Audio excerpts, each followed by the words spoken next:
Welcome to the Explainer. Let's jump right in.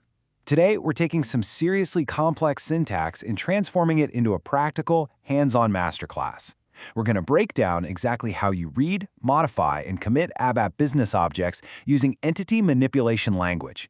So if you've ever felt just a bit overwhelmed by the absolute alphabet soup of ABAP RESTful application programming, well, you're definitely in the right place. I want you to think about this for a second. How do we actually directly manipulate RAP business objects?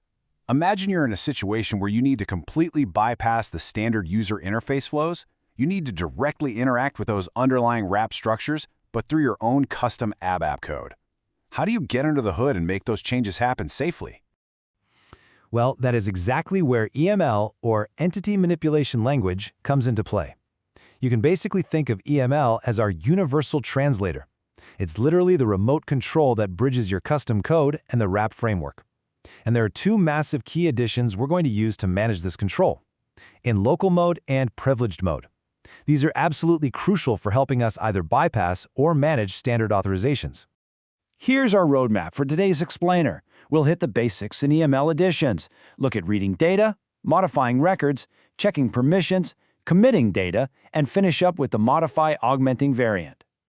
All right, Section 1, Basics in EML Additions, setting the ground rules. Let's lay the foundation. So we've got two main tools to handle authorizations. First up is in local mode. You're going to use this when you want to bypass authorization and feature control methods entirely during your read or modify statements. But what if you just want to exempt specific authorization objects? That's where privileged mode shines. The really important catch here, though, is that to use it, your behavior definition interface, your BDEF, must be explicitly defined with privileged mode. Moving right along to Section 2, Reading Data, Fetching from the Buffer. The truly brilliant thing here is that EML scales perfectly with whatever you need it to do. It gives us three progressively complex ways to write our read statements. We have the short form for hitting a single entity, the long form for multiple entities within a BDF, and the dynamic form, which lets you collect multiple instances across multiple entities entirely on the fly.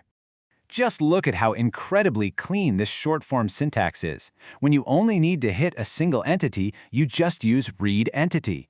Right here, we're grabbing data from the buffer that matches our key, and we're dumping those corresponding results straight into an internal table, LT_LFA2.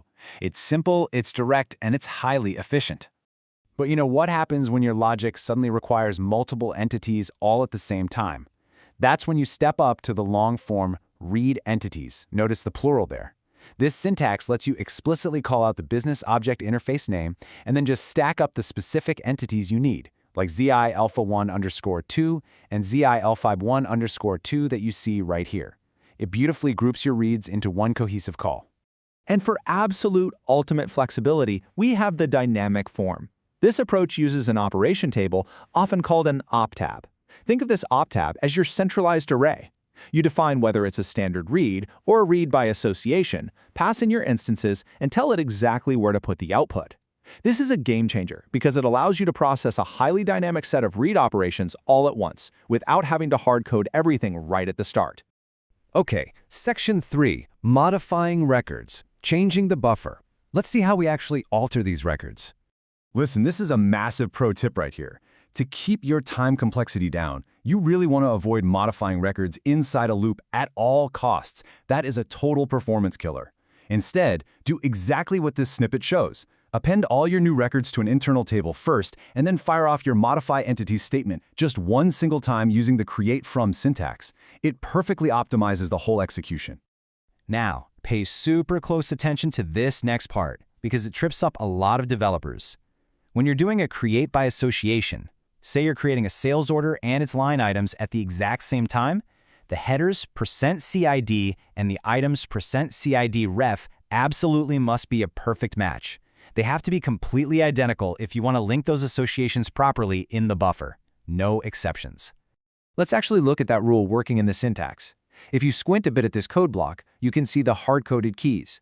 The headers %CID is set to H001. And then, right down there under the create by item declaration, the %CID ref is also set perfectly to H001. That exact match is what ties the sales order header to its specific items. It's really quite elegant once you see it in action. Section 4, Checking Permissions, asking for access.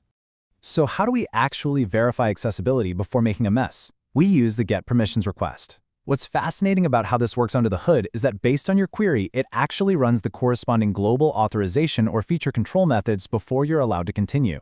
In this snippet, we're checking if we have access to create inside a static action. It basically tests the waters for us without committing to any changes.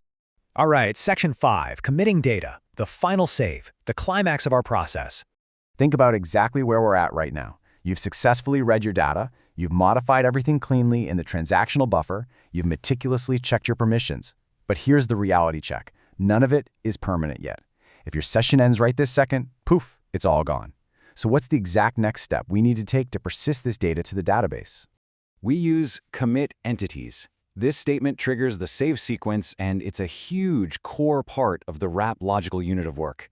Now, take a look at this slightly more complex scenario. If you're dealing with late numbering, meaning the final keys are generated right upon saving, you can't just throw out a simple commit. You've got to wrap it in a commit entities begin and commit entities end block, and inside that block, as you can see, you use the convert key syntax to successfully map your temporary keys to the final, permanent database keys. Finally, Section 6, the modify augmenting variant. Let's look at a very specific edge case.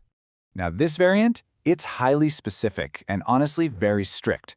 The modify augmenting statement is totally isolated to projection business objects. And here's the real kicker. No response parameters are allowed.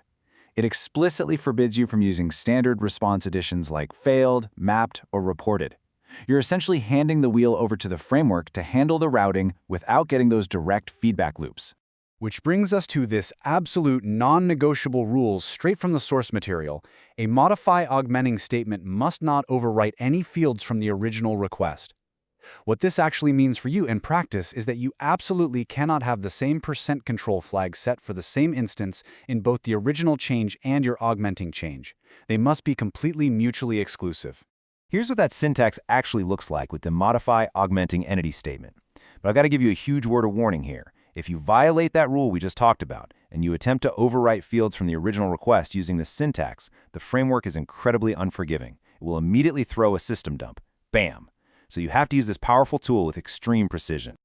And that wraps up our explainer for today. We've taken the entire CRUD to commit lifecycle and broken it all down. But I want to leave you with this final provocative thought. You now hold the EML master key. You understand the dynamic reads, the optimized buffer modifies, and the extremely strict rules of committing. So, how are you going to creatively architect your custom app logic to push RAP to its absolute limits without breaking your foundation? Thanks so much for learning with me today, and keep exploring.